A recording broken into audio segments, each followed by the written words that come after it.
Hello, everyone. This is Travis J. Vernon, and welcome to today's podcast. So today we're going to continue the conversation with JJ. We talk a lot about duck and goose hunting, fly fishing, clients on the river, technology, some of the changes that we've seen in the guiding industry, and some of the pranks and fun stories we've had together. So hopefully you can enjoy this episode. So there I am.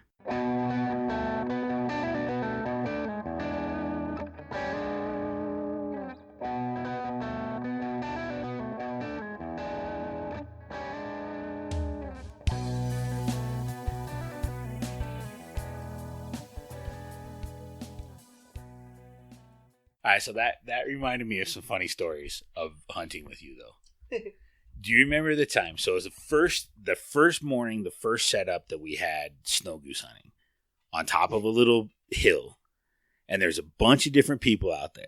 I do remember. And we're all laying under those giant goose chair blinds. Oh, this is a different day than I'm thinking about. Okay. And the first flock comes in, and it gets to about 55 yards, and JJ's like, take them. And we all kind of pop our chairs up, and everybody's looking up in the sky like, wow, they're kind of high. And then one person goes, boom. And then the birds all just fly away. At this point, Jason stands up and starts picking up decoys and picking up his stuff. And I'm like, what are you doing? And he goes, well, if you guys aren't going to listen to me, we're not going to stand out here and just shoot into the sky for no reason. We may as well just go home. If I say shoot. You unload your gun every time. There's a difference between ducks, Canada geese, and snow geese. Ducks and Canada geese is a finesse game. We're going to get them in nice and tight, get them with a 410, a 28 gauge, whatever. Snow geese are overpopulated. It's the smartest bird on the planet. And at certain times, you can get them in point blank, but at certain times, that's the shot you're going to get. And when I say go, I mean go. Throw up a wall of steel. I do not want to hear boom, boom, boom. I got 4 shooters. I want to hear boom, boom. You know, one volley, one wall of steel, one sound, you know, and fire it all up there. But yeah, I remember that. I also remember then the next day, very good friend and outfitter who I worked for at the time, Dave Beam, said, hey, we found a new pond west of town. Go out there and set it up, and you guys can hunt there tomorrow. This guy's name, I forget his name, and Heath, one of the other guides, got permission, and we got permission to go there. Go set up a blind, and you guys could test it out and hunt there. Okay, so we did that. And we hunt there one evening, and then we came back, I think, the next morning or next afternoon, and we're out there hunting, minding our own business. And I got some good getting my butt chewed by farmer stories, and this is one of them right here, because here comes this truck rolling right up to the blind, and the farmer who owns the land hops out and says to us, who the heck are you, and what are you doing on my land? And get your stuff in. And I said to him, but we were told we had permission to hunt here, and the farmer said, I gave one guy permission to hunt here, and I come out here and I got a plethora of blinds out here on my property. Now, a plethora, as far as I know, and Travis knows, means more than one. Yeah, it means many. It means many. And we only had one blind. So after this whole experience, when we got our butts chewed, and obviously we took down the blind, picked up the decoys, and got the heck out of there. But we often wondered about the plethora of blinds since we didn't see any others. But there was a plethora of everything but blinds. There was a plethora of decoys. There was. Of guns, of shooters, of everything but blinds. But blinds. Blinds was the only but thing we had But one did he of. not say, I come out here and there's a plethora of blinds out here? And the minute he said plethora, all of us started looking at each other with a smile on our face. Yes. And all I could think about was Three Amigos. Yep. Yes, El Guapo. I would say you have a plethora of piñatas. Would you say I have a plethora? Oh my gosh. Yeah, that was great. So we got our butts chewed on that one. But we did shoot some snow geese before we got kicked out. Before we got kicked off the farm we weren't supposed to be on. The farm that we didn't clearly have, which I don't recommend. I do want everybody to talk to your farmer, have permission before you go hunt. We were misinformed. Oh man, he gave me crap to the day he died about crawling through that field that day trying to jump shoot that flock of snows. I wish I'd have never told him I gotta it was tell me. this story because here's Dave. We're in North Dakota guiding snow goose hunters, and Travis comes to visit, and I was busy with clients, and so Travis said, well, I'm going to go out and do some hunting on my own. And I get this phone call from Dave saying, you ought to see what I'm watching right now. And Dave smoked a lot of cigarettes, so his voice was very gruff. I'm sitting here watching your dumbass friend from Utah, mud up to his knees, hiking down this tree road to shoot some snow geese. And if you've been into North Dakota in the spring during snow goose season, you can't walk in those fields. The mud is literally almost knee deep. Okay, but when you're young and you're still strong and you're young, and Travis was at the time, and you feel invincible, you tend to take on those projects. Now, did you get any geese? I shot one. Okay. But it was a lot of work for one goose. And Dave was like, you should have just sat in the ditch. You could have just ditch pigged some. Yeah. I'm like, I don't know what that means. Because you lived in Grand Forks for a little while. Yeah, I was in Grand Forks. So it was kind of fun because we would get all the scouting reports back and forth. Yeah. Yeah, I had some good shoots up there. Oh, yeah, that North Dakota spring snow goose hunting. I haven't been up there for a while, but back in those days it was pretty fun. Yeah. Who knows what happens now? I don't know. Oh, I got friends who hunt up there. I think they still do pretty well, maybe. North Dakota, you have to be a resident to get a guide, to be an outfitter there. So that keeps a lot of other, traffic out of there, I think. Well, like South Dakota's got a lot of outfitters, but I think North Dakota, not as many. That reminds me of a story. Do you remember when I told you that? Yes, I know where you're going with this story. I do remember now. So Jason calls me one day, super balled up, all upset. He's like, Trav, I don't know what to do. The Game and Fish in North Dakota is telling me that I'm not a resident, but I am a resident because that's where I live. That's where I have my house. That's where I have my driver's license. That's where I have my P.O. box. But they want me to prove that I'm there for 6 months a year. He's like, well, I'm not in any state for 6 months. I didn't live anywhere for 6 months a year at that point in my life. So he's like, what do I do? I'm like, I don't know, man. You're just going to have to either pay the non-resident guide fee, and which was a lot more money, and you had to take a different test. It was not even the same test. At the time, they didn't even let you guide there unless you were a resident. Oh, that's brutal. Mm-hmm. So now you guys will understand this even more when I tell you what mean and cruel thing I did to Jay the following day. So my little brother at the time was a cop. Who's a cop? I want to say he was a cop. So I have him call Jason and leave him a message on his voicemail that says he's calling from the North Dakota Game and Fish, and they've reviewed his... Again, his brother's a cop. He knows how to sound like a cop and like an official person like that.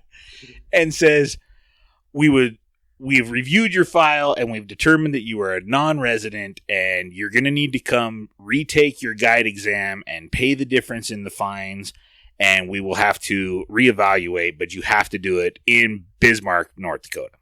Which, at the time, I was in Park City, Utah. So... guiding fly fishermen. So my brother leaves my cell phone number as the callback number. So I'm thinking, okay, JJ is just going to make this phone call. He's going to call me up and realize it's my phone number right away, and it's going to be funny. Ha, ha, ha. Well, a couple hours goes by. Like 4 hours goes by. And I called Jared. I'm like, hey, did you call Jason? He goes, yeah, I left a message. I haven't heard anything yet. I'm like, yeah, I haven't either. I go, maybe I'll call him. So I called Jason on his cell phone. And he is livid. Trav, you're not going to believe what I'm doing right now. I have to go all the way back out to Bismarck, North Dakota. I'm like, whoa, dude, where are you? He goes, I'm on my way to Bismarck, North Dakota. I'm like, oh, Jason, I'm going to need you to pull over, man. I got to tell you something, and you are not going to be happy right now. Oh, man, you were so mad at me for like 2 weeks. I was pretty mad. That wasn't very cool at all. And I mean, I am a guy who takes action. When they say you got to come up here and handle this, I just hopped in the car and I was going to get it handled. About 2 weeks went by, and he calls me up, and he's still all grumpy. And he's like, okay, so I've told a bunch of people, and everybody laughs. So apparently it's pretty funny, Trav, but I'm still not real happy about it, okay? Depends who you are. Oh, that was probably the meanest prank I've ever played. That was a pretty mean prank. That was a pretty mean prank. Well, in the time that we pulled up to your house, and Dave was there. That was a pretty good one, too. And my brother turns on his lights and sirens. Yes. And all of a sudden, you see Dave's car keys go flying out the window into the alfalfa field. Apparently, he'd been drinking. Apparently. And when the cop pulled up behind him, yeah, he freaked out a little bit. And we were just messing around. But it took him a long time to find his car keys. It was kind of fun knowing a police officer for a little bit there. That was kind of... that was cool. And then, now not so much. No, not so much. But at the time, it was fun.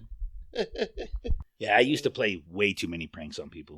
Do you remember that time you lost your client locked your vehicle up at Thousand Peaks? You and I were the only two people up there guiding. And your client got out and had his wallet in the vehicle or something. So hits the auto lock and shuts the door, but you had the keys in the ignition. Oh. Because I remember you walking That's happened more than once, but I didn't remember that one. Because you came walking up the river, and I was like 1.5 miles away from where you were. And you're like, Trav, I need your vehicle, and I'm going to take one of your rods and some of your flies. Because I got to go give them to my client, and I got to drive out to get cell reception so I can call Jack to get the spare keys. Because every place we go is in the middle of nowhere. It's in the middle of nowhere. Because if I hear somebody's phone ring on the river, oh, that's just so annoying. That is annoying. It takes away from why we're doing How do you feel about this? Is something that I don't know if you deal with in your neck of the woods, but I deal with on the river now with boats floating by is people blaring music. Oh, I can't stand it. I don't like it either. I just kind of feel like the river's a peaceful. I want to hear the birds. I want to hear, if I hear I can hear a rise. I can hear gloop and, and all that. And I just don't. But also everybody, has a right to do whatever. But it's been kind of a weird thing lately when. And you can hear them coming from up around the corner, and the music's blaring, and you may let them pass, but you still hear it for a while, and it's just kind of on the river a weird thing. But like I say, they can do whatever they want. It's a free country, thank goodness. Yeah. Well, I have one client. I won't say his name because he's a super nice guy, and he has great kids, and I've taught his daughters and his sons how to fly fish. But he's one of those guys that has to have those walkie-talkie radios. I can't stand them. I just can't stand those things on the river. And I'll be fishing with like his son. And all of a sudden, would you ask Travis what fly to use? It's like, it's not the fly. And then his kid will be like, Dad, Travis said it's not the fly. I'm like, oh! You can't repeat what I say. But that gets to be so annoying. Just all the electronics anymore. Yeah, there's a lot of them out there. But I don't know if they have a place in the fishing world or not. And it's interesting in my hunting world how, like even back in those days of hunting snow geese in North Dakota and back in 2000 or whatever, we looked at a map in 1998 when the Spring Conservation of Snow Goose opened. And Dave Beam said, well, South Dakota's open for snow goose hunting now, and we're in Nebraska, and the birds are going north. Do you think we should go up to South Dakota and chase after them? And I said, well, heck yeah. Well, where do you think they go? Well, I don't know. Let's get out a map. Here's where we are now. We know that they're going up here north. Let's look into North Dakota and see where's the water and where will they go. And okay, JJ, you drive up there and drive around for a week and find the snow geese. Get permission from a farmer. Find us a hotel we could stay in and call me, and we'll bring all the customers and the guides up there. And that's how we did it. Yep. Okay. JJ would go to South Dakota, North Dakota, and drive around and find the birds. Now what they do is go, hey, where do you think the snow geese are? Hey, Google, where are the snow geese? And a whole snow goose migration map comes up, and they tell you exactly where they are. They got some that are satellite banded that they're like, well, this one's in Louisiana, and this one's right here. And you can find out everything right on the internet. You can go to a stream and go, hey, Google, I'm on this river. What fly should I use? And, and it'll come up where, so some of the, I want to say for everybody, but to me, I feel like some of the research, the fun, the scouting and the research and you had to spend time out there to know, and I don't mean just time out there, but time out there, observing and sitting around and watching things to figure it out. And I'm not saying people still don't do that, but I'm saying that it's pretty easy a lot of times now to go to the internet and find that stuff out. Yeah. Well, there was a spot that I would fish all the time that it literally had a 12-inch seam. And if you got your indicator and your flies into that 12-inch seam, you'd hook up almost every time. But if you were just a little bit off, you wouldn't catch fish. And I'd watch people go past that pool day after day after day. Then we'd step in and just pillage it. And it took me a long time to figure that hole out, but I'd see fish in there. I knew they were there. I knew I just had to get it figured out. And people don't do that anymore. No. They don't put the time in. They don't hike into the mountains and find that little secluded nugget that, I don't think there's really secret spots anymore, but there's spots that only 3 or 4 people maybe know about, and those people don't say anything. Mm-hmm. It doesn't get geotagged. It's not all over Instagram, which I like Instagram. I like all the photos. I like all the fish porn. Yeah. It's cool, but it has its pros and cons. It's a different time. Yep. It's just a different time. There's different ways to do it now, and the younger generation's grown up with doing that, and they don't necessarily know any different, That's true. And it's not necessarily a good thing or a bad thing. It is what it is. Definitely. So what's your favorite thing to do? Or are you more like me where it's seasonality? My favorite thing to do at this present time in my life is to play golf. Nice. As my favorite thing. If I get a day off. Now, you also have to understand that I fish every day. Now, people go, oh, but you're not holding the rod. Oh, but I'm rowing the boat, which means I rowed you to the spot where I think the fish are. I also tied on your flies. Probably told you where to cast. I might have even said, mend it. Okay, get ready. Now set the hook. Okay, so I am doing some fishing. So to me, I'm out fishing every day. So when I get a day off or I get a break, unless my wife wants to go fishing or my son wants to go fishing or my dad wants to go fishing, I will gladly sacrifice a day off and take any of those people fishing. But if it's my time, I'm going to go play golf because I fish a lot. The hunting business for me is wonderful and I still love to hunt, but I run 4 to 5 guides, 4 or 5 groups of hunters every day. It's a big job, day and night. I'm up at 3 o'clock in the morning and I don't go to sleep until midnight, day after day, all winter long. And so when I get a day off from hunting, I might not want to go hunting either because same thing. I'm hunting, every day. So golf for me right now is where I get the most, my thoughts are cleared and the most relaxation. And so I focus on that and don't think about anything else. And so for me right now at this point in my life, that's my favorite thing. Yeah. The last 2 weeks I had off, everybody's like, oh, you're going to go fish, you're going to go do this, you're going to go do I stayed at my house and I worked in the yard and I built a greenhouse and I didn't think about anything and I listened to a book and it was outstanding. A PGA Tour player, golfer, which as I've talked, love golf and so I watch these guys. when they get days off, they don't go play golf. They go fishing. You know what I mean? Yep. And so everybody has got something, because it's interesting how many people are like, you going fishing when you get off work tonight, JJ? And like, I've been a guide for 30 years. How much fishing you think I've done? I've caught enough trout for now, you know. So like I said, I love taking my wife and my son and my dad and my family members. And that brings me a lot of enjoyment, and it's fun for me. But for me to actually hold the rod, it's harder for me to hit a high draw into, a green where I got to land it soft. Well, I'll go out and fish now, and I'll catch 2 fish, and I'll be like, sweet, call it a day. I'm not a marathon fisherman anymore. No. And I have a whole bunch of buddies who will invite me to go, and those are the guys that are going to fish from dawn till dark, and I know I got to pack a lunch, and it's just, I turn them down all the time, and I know they get bummed out that I don't go with them, but I don't want to fish from dawn till dark. And I'm a window fisherman now. Like, I know the hatch starts at 11, and by 2, it's over. And from 10 o'clock to 3 o'clock, the fishing's off the charts. And before that and after that, it slows down. I'm not going to be out there before or after that. No, I'm there's going no reason. right when I know the hatch is on.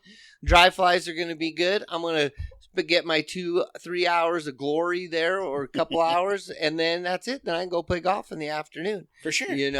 Instead of, because when you do an all-day trip, it cannot be wham, bam, thank you, ma'am, fishing from start to finish all day. No. Maybe the morning's good, and then you got a lull in the middle of the day, and all of a sudden it picks up towards the end of the day. You get a few more, or the morning's slow, and then the afternoon was awesome, or whatever. But to get the whole day, now as a guide, we're out there every day, and you see a pattern in a couple weeks with the hatch, between 11 and 2 is the best fishing. That's when we're just hammering them.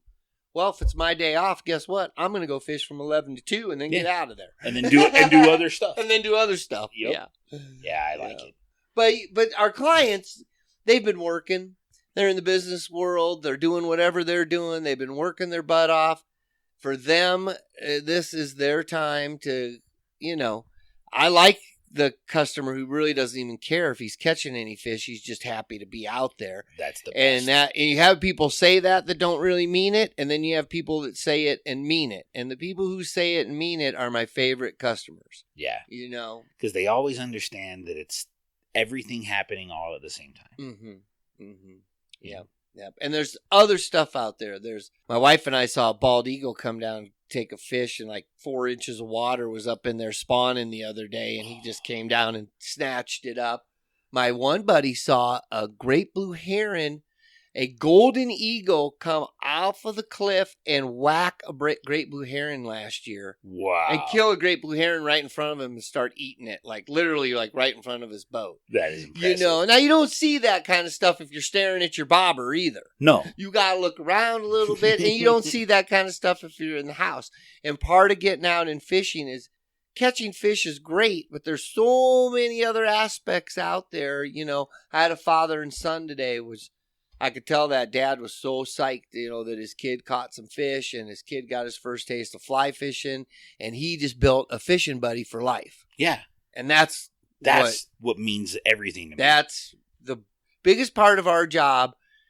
Grandpas and grandkids and, granddaughters, grandpa, kid and his dad, the mom and the kid, all those kinds of stuff that we do, bringing families together, is the most important part of our job, and what has kept me in it so long. Because there's times where I get tired and I think, man, look at all those people you get to bring memories to and are having a good time and come back and fish with you every year. They're like, this is what we do for our summer vacations. Come fish with you, Travis. Yeah. How's that feel? You're like, you take your summer vacation to come fish with me? I mean, those things are priceless, and we get to give people that is what we get to give back. So that's awesome. Yeah, I love it. Yeah. I absolutely love it.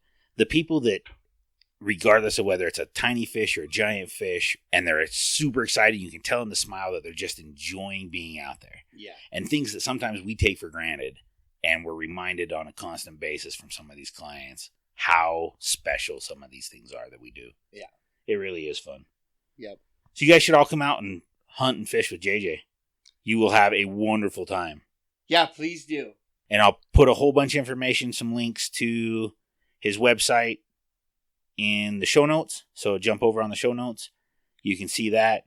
He guides primarily for trout on the North Platte River out of, the North Platte flowing through the Alcova area of Wyoming, which is small. Yeah, we do the Miracle Mile, Gray Reef, everything from the Miracle Mile downstream all the way through Casper. And it's spectacular water. It's beautiful country. There's Big fish. Lots of antelope, lots of wildlife. You can see just a lot of fun things. You know, people call Wyoming a flyover state, which is outstanding. I say that all the time. I'm so glad that they put I-80 where they did, because you can't see the mountains really. If people really understood what was here, no one would call this place a flyover state. But for now, keep it a flyover state. You guys just fly over. Yeah, we don't really want a lot of people coming to Wyoming, except for a couple days to fish, and then you can go. Yeah. But we do want you to come and fish and see us and experience our beautiful state. Well, thanks for listening, everybody. Get out there and live your stories.